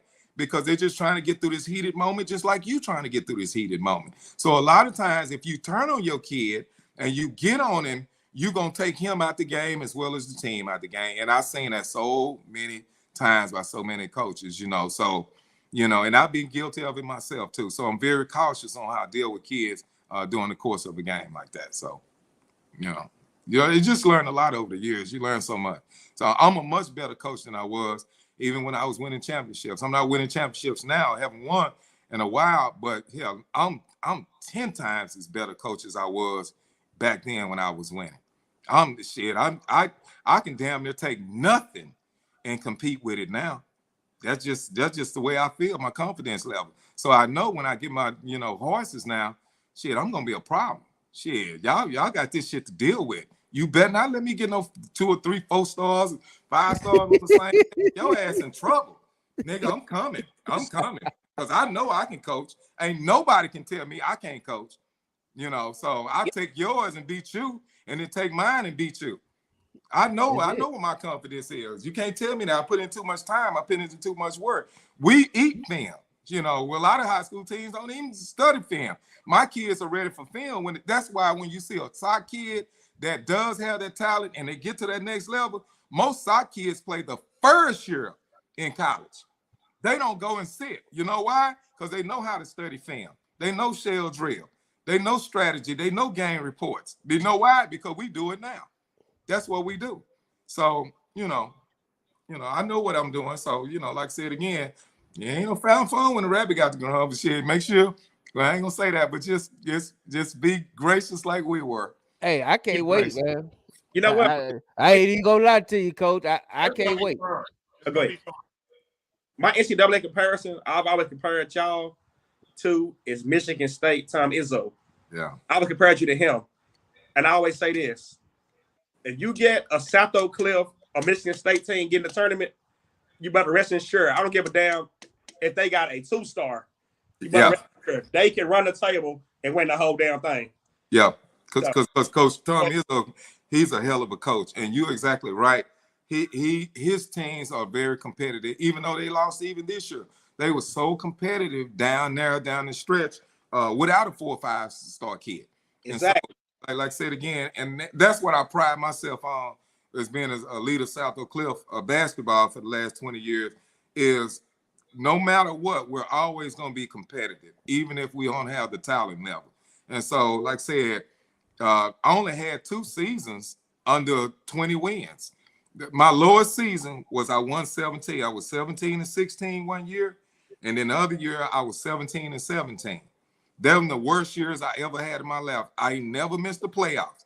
I've been in this game for 23 years. I made the playoff 23 times. So I don't know what the fuck else you want me to do. You should ask Jeremy that. You should ask J-Mac that, Coach. Hey, we went through this. We ain't got to go through the past. We ain't got to open up the past. I took his head on at the beginning of the interview. I revisited in the middle of the interview. J-Mac, we ain't got to see it at the end. J-Mac, but to be honest, you learned something, didn't you? Hey, I just put it in the chat. I just put this in the chat. That you definitely one of my favorite coaches. Appreciate it, man. After this, hey, because one thing about me, man, I appreciate real. You know what I'm saying? I appreciate authentic and real. I don't like people that blow smoke. I don't like people that I understand PC talk, but I ain't a fan of it. Right. You know what I'm saying? I understand it, so I don't disrespect it. But I'm more like the ones that say, you know, PC is cool, but I'm just gonna give you the real and tell you how I feel. That's why, you know, like Todd is one of my favorite coaches. Ward, one of my favorite coaches. Even though they like to argue with me all the time, they still my favorite. You know what I'm saying? Right. And it ain't no coincidence. It's something in that sock water over there. I know that. Right. Them dudes real, man, and I appreciate it. And like I said, I even learned that a little bit more because I always been kind of reserved in the past, and I haven't been too open. And I guess a lot of perceptions out there is kind of my fault too. You know, I'm gonna take responsibilities too, because I haven't always been open to a lot of conversation about what goes on in SOC basketball. That's why this platform that you guys have given tonight is one of the platforms used to let people know the real. Because, like I said again, a lot of things are said, but it's never no response. But I'm responding tonight. I'm all that smoke. I'm telling you. Exactly you know what? If you wake up in the morning and got some more on your chest, let us know. You always welcome to come on the dub. You know what I'm saying? You always welcome to come on here. You know what I'm saying? I appreciate all I'm saying is when we put this. Hey, but before we let you out of here, you answer that. I go to Coach Carl. You got anything for Coach Mays before you get out? Oh yeah. Only thing I'm gonna say is I can't wait for this basketball season. I can't wait for week 1.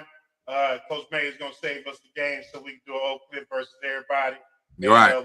If we can't get to Soto to come on across these waters, and let's tip this basketball season off with great fanfare. And here's one thing I do want to say.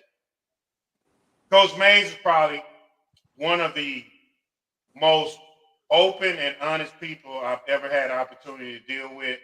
You know what I mean? And work with. And when I tell you a person who truly supports the community in every way, in every form, man, I'm just grateful to have you and to work with you, Coach. And you know me, man. Whatever you need. I already know.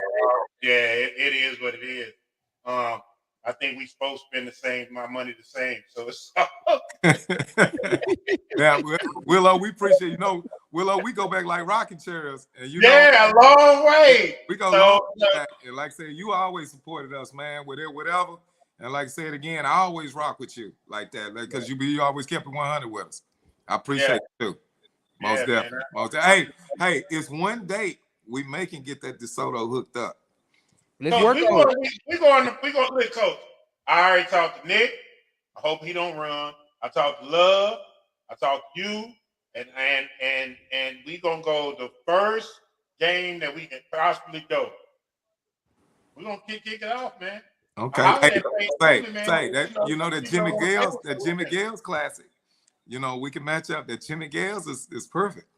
So I'm talking about a Willow classic. I don't know about. No, we got you. We just got to make the dates work. Yeah, we gonna do a dub kickoff class. Like we gonna get it live, yeah. Coach. Hey, for us, by us, Coach. Yeah, no. I'm always down with the people, so we good. Shit, we can even try to host at a soccer. Yeah, it don't make no difference. Hey, so listen, I always said the greatest environment in high school basketball. I always thought this was when you ever seen Hoosiers, right? Man, that's my movie. That Gene Hackman. That is okay. So we went when I was in Michigan.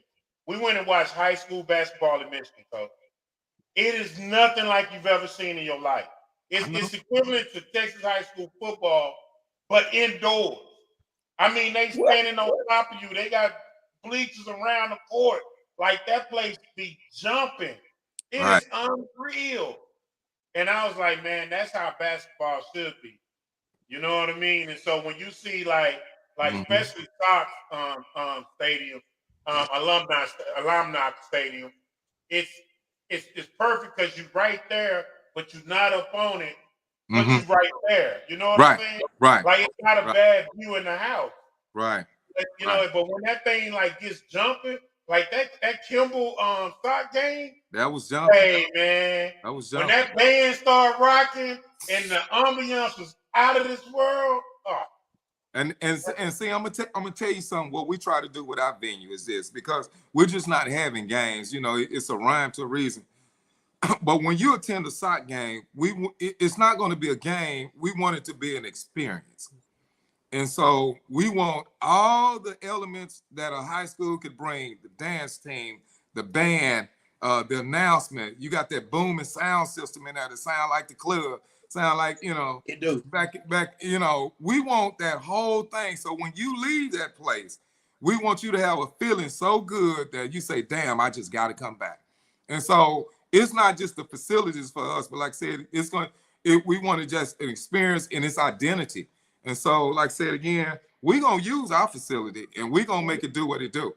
And so, you know, yeah, that's $100,000 sound system in there. We want to make sure you know it's $100,000.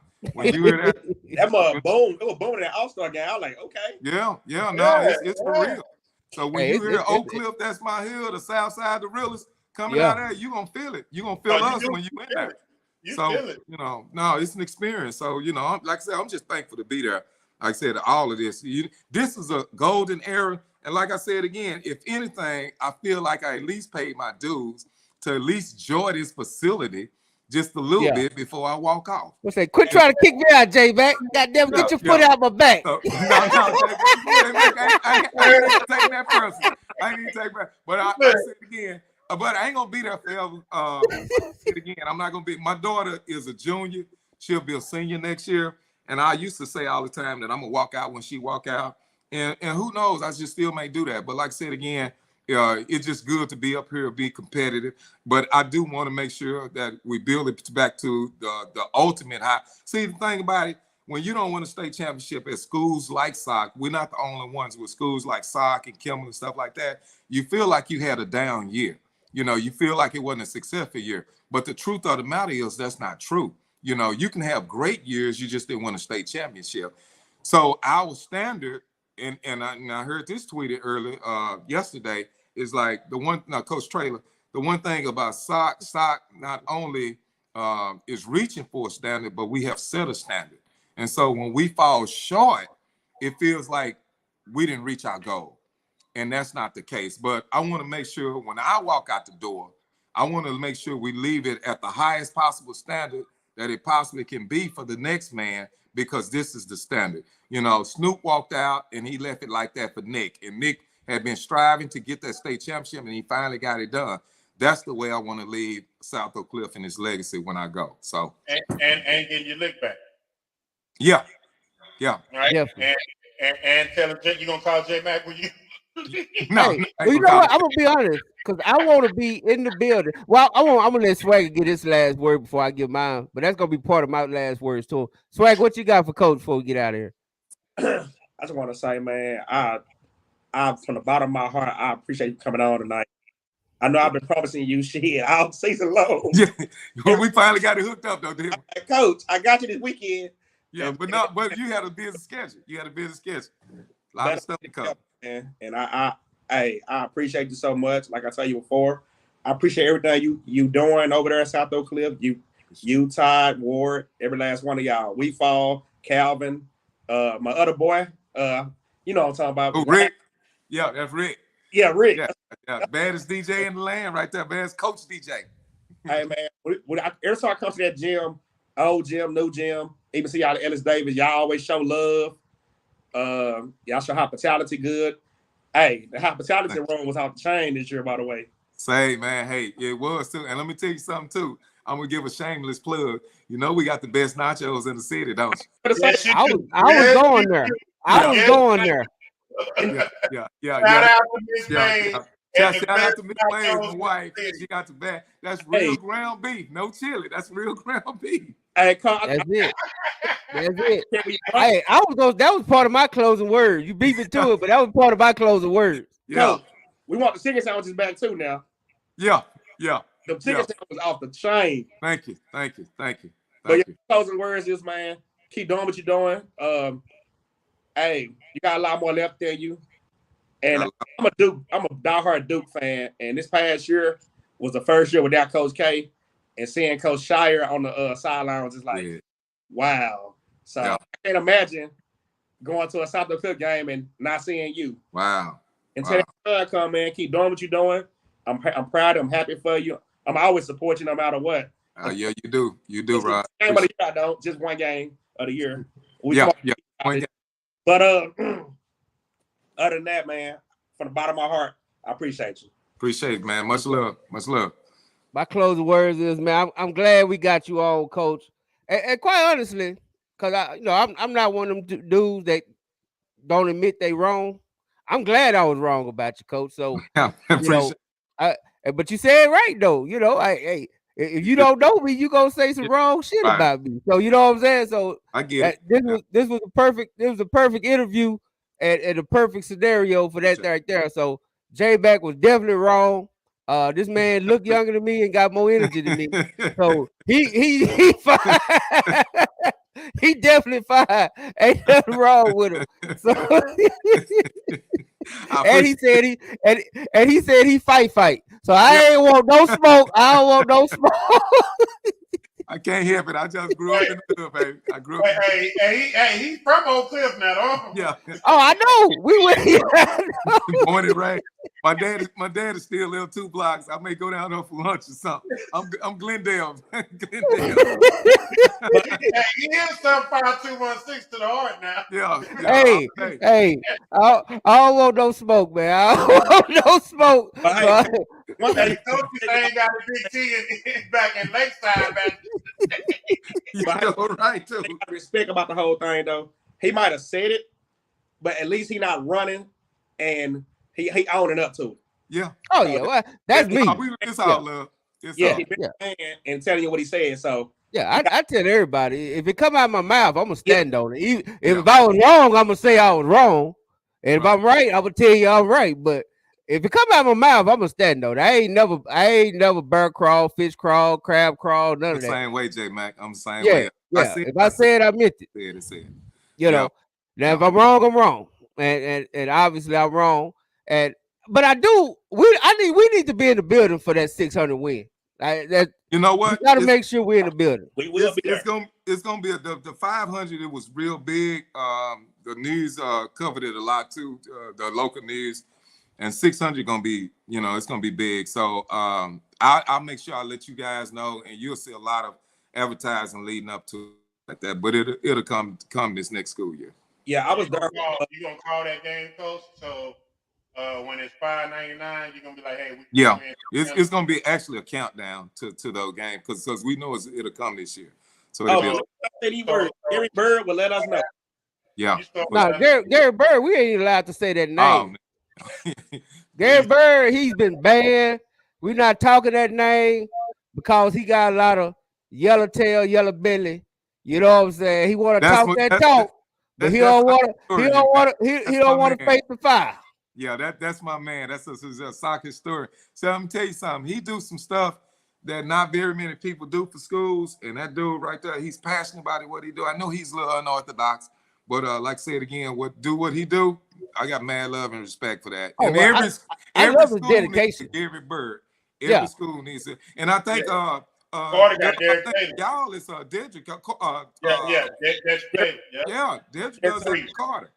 Yeah, so every school needs one of those. Every school needs. Yeah, everybody needs somebody. I mean, good or bad. Good or bad. You need somebody to hold the line, right? Yeah. Hold the banner.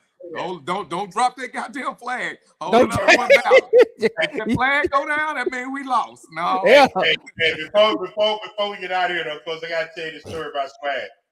So I don't even know if I told you the story. What? We was at the All-Star game. And so I finally met Faith Family coach.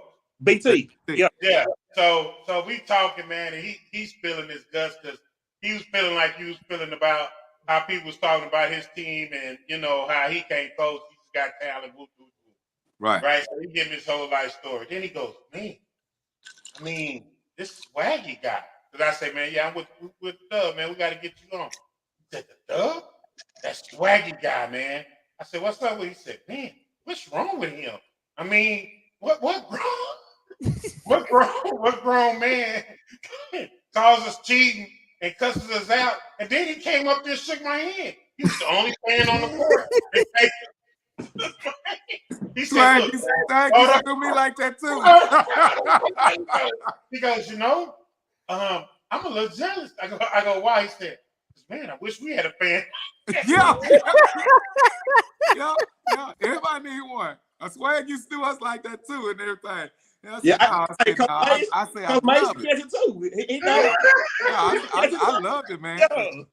You know, I look at that fan situation a little bit different. It really doesn't bother me. Like I said again, so young in my career, I heard the negative, and it like turned my mind where I really don't take it personal, and it really doesn't even piss me off. If anything, it motivates me to go out there and do the job even better. That's what it does for me. But I don't get mad or nothing like that because it's all love. That's what we signed up for this.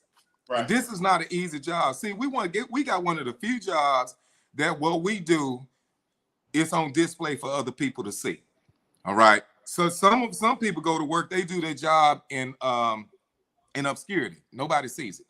But our job is on full display. So people gonna let me know and critique what I have done that night on the spot. And I signed up for it, and I'm okay with it.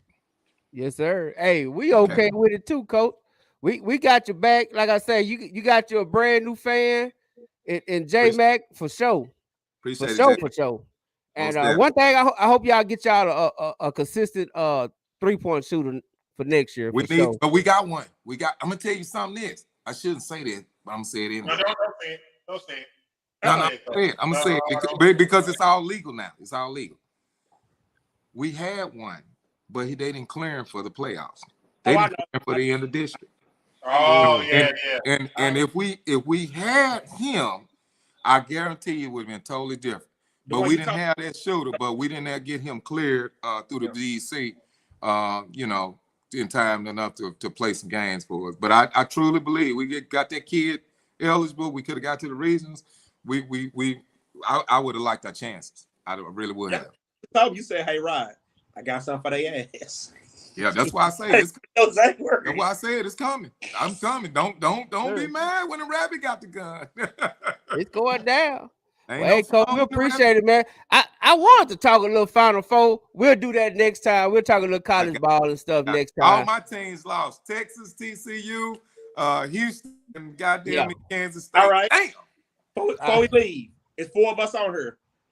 Take your pick. I got Florida Atlantic. Who you got? Who you got, J man? I'm going UConn. Who you got, Will? Who all in it? Florida Atlantic, Miami, UConn, and San Diego State. Miami. Who you got, Coach?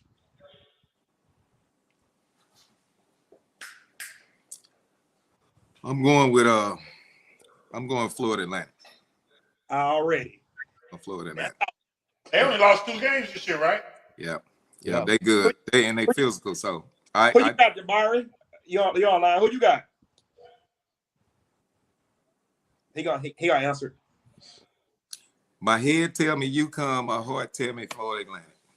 That's what I said. I gotta go UConn. that big African is hard to stop. I don't see nobody stopping He's a him, grown man. He's a grown man. Okay. Jabari got Miami. Jabari said, because Bryce said Florida Atlantic. Hey, all I know is Miami been out scoring everybody they've been playing.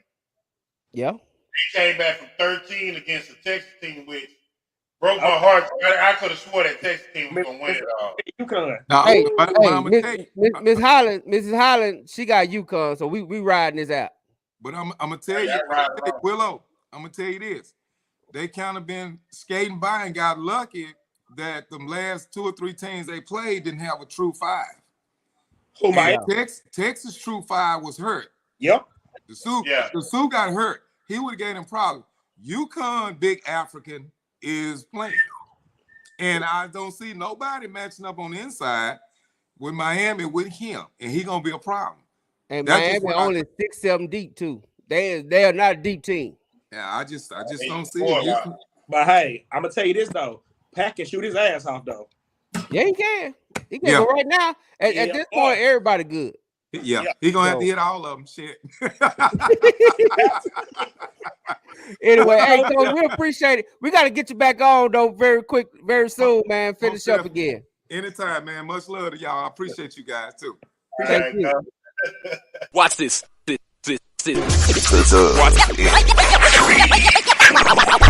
Next, football talk is a big hit. Sunday nights to Wednesday nights, we striking a match cause we lit. Y'all know the name, we call it the Dub. On Friday nights, it feel like a club. Getting that VIP treatment on the sideline, they showing us love. Great interviews, go hugs, putting in work, go good. Texas youth and high school talking to page